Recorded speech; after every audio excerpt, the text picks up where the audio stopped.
ભરૂચ તાલુકાના રાહડપોર ગામે 25 દિવસ પહેલા નજીવી બાબતે મારામારીમાં પિતા પુત્રને ચપ્પુ મારવાની ઘટનામાં પિતાનું સારવાર દરમિયાન મોત થતા પરિવારે આ અંગે હત્યાનો ગુનો દાખલ કરવાની માંગ કરી છે।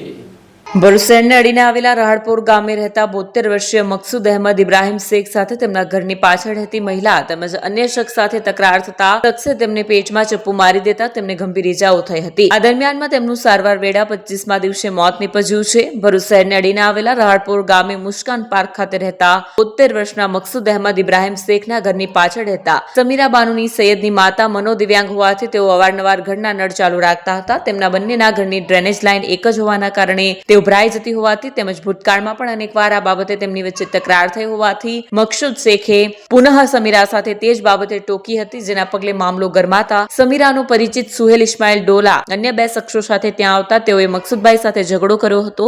આ દરમિયાનમાં સુહેલે ચપ્પુથી મકસૂદ શેખના પેટમાં ઘા કરી દેતા તેમને ગંભીર હાલતમાં હોસ્પિટલમાં ખસેડવામાં આવ્યા હતા, જ્યાં 25 દિવસની સારવાર દરમિયાન તેમનું મોત નીપજ્યું હતું। બનાવને પગલે પોલીસે ઘટનાને પગલે હવે હત્યાની કલમ હેઠળ તપાસ શરૂ કરી છે।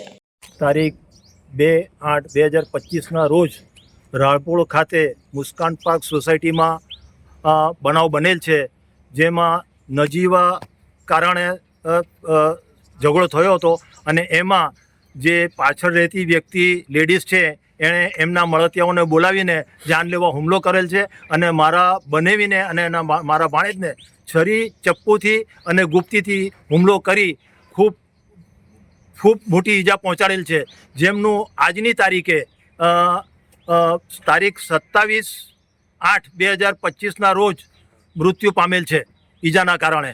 જેથી અમે પોલીસને રિક્વેસ્ટ કરીએ છીએ કે આમાં 302ની કલમ સખતમાં સખત થાય અને તમામ આરોપીને સજા પૂરેપૂરી થાય એવી અમારી માંગ છે, જેથી બીજા વ્યક્તિ સાથે આવું કામ ના કરે।